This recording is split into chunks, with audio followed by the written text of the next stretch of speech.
40+ skill একটা single কোর্সে এবং প্রত্যেকটি বিষয়ের উপরে ডেডিকেটেড মেন্টর, ৩ মাসের লাইভ ক্লাস এবং কোর্স শেষে জব প্লেসমেন্টের সুযোগ। হ্যাঁ, ঠিকই শুনছেন। বর্তমান ইন্ডাস্ট্রির most demanding skills AI, content creation, digital marketing, web design, e-commerce, client hunting এই সবগুলো বিষয়কে একসাথে এক ছাদের নিচে নিয়ে আসছি আমরা।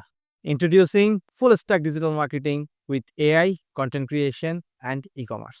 ৩ মাসের এই লাইভ কোর্সে আমরা এই সবগুলো স্কিলকে রপ্ত করব এবং নিজেদেরকে তৈরি করব ব্যবসা, চাকরি অথবা ফ্রিল্যান্সিং এর জন্য। আর হ্যাঁ, শুধু শেখাই নয়, কিভাবে ক্লায়েন্ট খুঁজে পাবেন, ক্লায়েন্টের কাছ থেকে কাজ আদায় করবেন, ফাইবার এবং আপওয়ার্ক কিভাবে ডমিনেট করবেন অথবা চাকরির জন্য নিজেকে কিভাবে প্রস্তুত করবেন, তার সব থাকছে এই কোর্সে। তার মানে আপনার ক্যারিয়ার গড়তে আমরা কিন্তু প্রস্তুত। এখন প্রশ্ন হচ্ছে, আপনি কি প্রস্তুত? প্রথম ব্যাচ উপলক্ষে 50% ডিসকাউন্ট থাকছে। দ্রুত এনরোল করে ফেলুন। বিস্তারিত সকল তথ্য নিচের লিংকে দেয়া আছে। দেখা হচ্ছে লাইভ ক্লাসে।